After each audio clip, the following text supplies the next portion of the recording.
Manhattan cost about what 8 beaver pelts sold for. That is not a figure of speech. In the 6 years after the purchase, the Dutch West India Company shipped some 63,000 pelts home and sold them for about 454,000 guilders. Divide one by the other, and a beaver pelt is worth roughly 7 guilders. The island went for 60. You have heard a different number, $24, and beads with it. $24 is not a 17th century price. It is a currency conversion, done in an 1846 history book, at an exchange rate that stopped being current in the 1850s, and quoted ever since by people who did not check what year the sum was from. The figure is 180 years old, and it is still being repeated as if it were 400. There are no beads in the record. There is no record. The contract for the purchase of Manhattan is lost, and the only surviving document is a letter written in the Netherlands 5 months later by a clerk who was not there. So how did a fur warehouse become New York?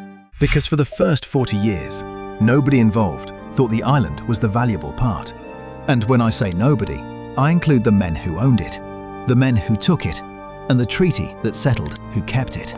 Follow the money and the answer arrives on its own. So the story starts with a hat. Beaver felt made the best hats in Europe, and Europe had run out of beavers, which meant the fur had to come from somewhere else, and the somewhere else was North America. In 1621, the Dutch chartered the West India Company, and the charter says what it was for: the North American fur trade. Now, a charter is a promise to shareholders, and this one promised fur. That single line decides everything that follows, because a company chartered to move pelts will make every subsequent decision like a shipping company, right up to the point where it is holding a city and still behaving as though it is holding a warehouse. The company did not trap the beavers. It could not.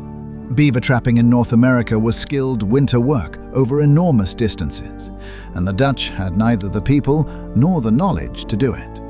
So they bought. Every pelt in every bale on every ship was caught, skinned, and carried in by the native nations who did that work. And the entire enterprise rested on that arrangement continuing, which meant the company's real problem was never hunting, it was shipping. And the numbers explain why that problem was worth solving. Fort Orange, 150 miles up the river, traded over 8,000 furs in 1626 alone.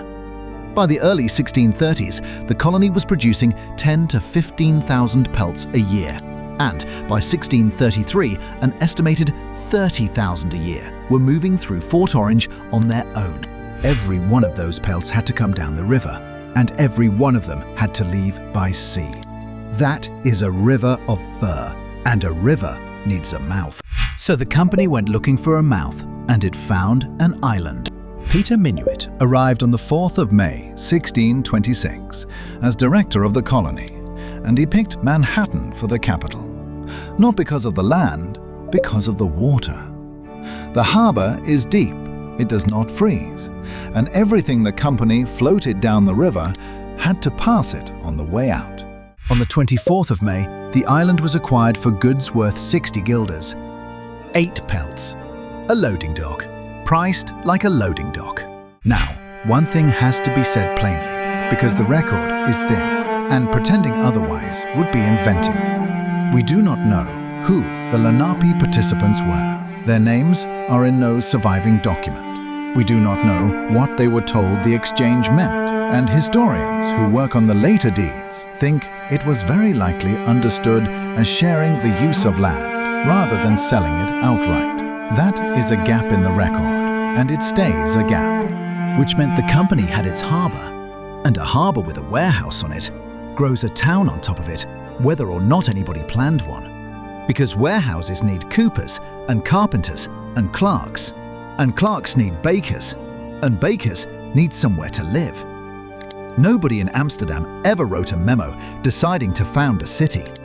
A city is what happens when a loading dock works for 30 years. By the 1650s, there were streets, a church, a court, and a few thousand people on a rock that the company's own books still filed under harbour infrastructure. That mismatch, a town living inside a warehouse's accounts, is what the rest of this entry is about. And that is when the town discovered it had neighbours. England and the Dutch Republic went to war in 1652 in Europe over trade. In the spring of 1653, a delegation from New England arrived and accused the Director General, Petrus Stuyvesant, of stirring up attacks on Connecticut settlements. He denied it. They left abruptly for a conference in Boston, and the abruptness was the message. So on the 13th of March 1653, the Director General, his council, and the Court of Burgomasters met in emergency session and resolved to put a high stockade and a small breastwork around the greater part of the city. They built it river to river. Roughly 2,340 feet of it, 9-foot planks finished in 4 months. The Dutch called it het singel, the belt. 4 months is fast for towns that size, and it tells you how the accusation was received. Nobody argued about the cost. The lane that ran along the inside of it is still there. It is called Wall Street, and it is named after this: a wooden fence put up in a hurry by a trading post that had just been shouted at by Connecticut. And notice which way it faces. This wall is not built against the interior. It is built across the island, at the top of the town, between the settlement and the direction an English force would come from overland. The company had spent 30 years arranging its business around the water. The first serious thing it ever built was a fence against people who had not arrived. Which is why, 11 years later, there was a war. On the 29th of August, 1664, Colonel Richard Nichols arrived with 4 warships and demanded the surrender of the town. Stuyvesant had his guns in place and he was ready to use them. He wanted to fight. He did not get to. The townspeople wrote him a remonstrance, a formal document in writing saying, "Do not do this," and 93 burghers signed it. So did his own son. The wall had been standing for 11 years, aimed squarely at the English. And when the English finally turned up, it was not the wall that decided the matter.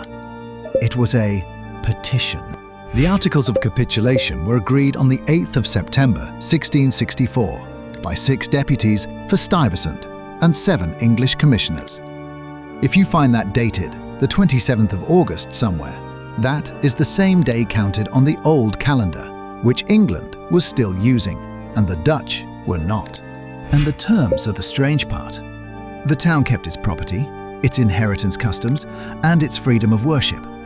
Nichols was not there to clear the place out. He was there to take delivery of a working port, with the staff still in it. Which is exactly what you would expect if everyone in the room understood what was actually changing hands. A conqueror who wants land burns the buildings and moves people out. A conqueror who wants a fur route keeps the warehousemen, keeps the clerks, keeps the customs that let the clerks inherit from each other, and changes the flag. The 93 signatures were not surrendering a homeland. They were declining to have their business shelled over a question of ownership that did not change what any of them did on Monday. Which meant the only thing left to settle was whose name the harbour was under, and that took 3 more years and a treaty. Here is where almost every version of this story goes wrong, including the one I would have told you. The line everybody knows is that the Dutch traded Manhattan for a sugar colony in South America. It sounds like the worst deal in history, and it is repeated everywhere. There was no trade. The Treaty of Breda, 1667, settled the territories by a principle called uti possidetis, which means what you are holding, you keep, measured on a fixed date, the 20th of May, 1667. England was holding the island, so England kept the island. The Dutch were holding Suriname, so the Dutch kept Suriname. Nobody walked to the middle of the table and swapped anything. And the Dutch delegation did not go home feeling robbed, because on the day they signed it, they were not giving up a city. They were confirming ownership of sugar, which had cash flow against a fur post whose trade had been sliding for years and which they were not holding anyway. Sugar was the growth industry of the century. Number of men at that table who believed they were signing away the future capital of American finance. Exactly no one. Which is a duller sentence than the swap, and it is worth being clear about why the swap survives anyway. The swap gives you a villain and a punchline. Uti possidetis gives you a Latin phrase and a date. People remember the version with the villain, and after 300 years, the version with the villain is the one in the textbooks. So, how did a fur warehouse become New York? It did not become anything, and that is the answer. For 40 years, everybody treated it as a fur warehouse, priced like one at 8 pelts, walled like one against a competitor, and handed over like one by 93 men who wanted the port to keep working. Then, a treaty stopped the clock on a fixed date, and the warehouse was a city with somebody else's name on it. The island did not turn valuable and then change hands. It changed hands, and then it turned valuable. And the men who let it go were not being stupid, they were being accurate about what it was worth on the day. So, a hat shortage builds a company. The company buys a harbour for the price of 8 pelts. The harbour grows a town. The town builds a wall against the English. The English arrive anyway. And 93 signatures open the gate. And a treaty 3 years later writes down who is standing where. Nobody in that chain was trading away New York. There was no New York yet to trade. One more thing, and it is the part nobody tells. In August 1673, the Dutch came back and took the city. 21 ships, or 23, depending on which account you read, renamed it New Orange and held it. They gave it up again on the 10th of November 1674. They lost New York twice. Subscribe, and the next entry is already waiting on your screen.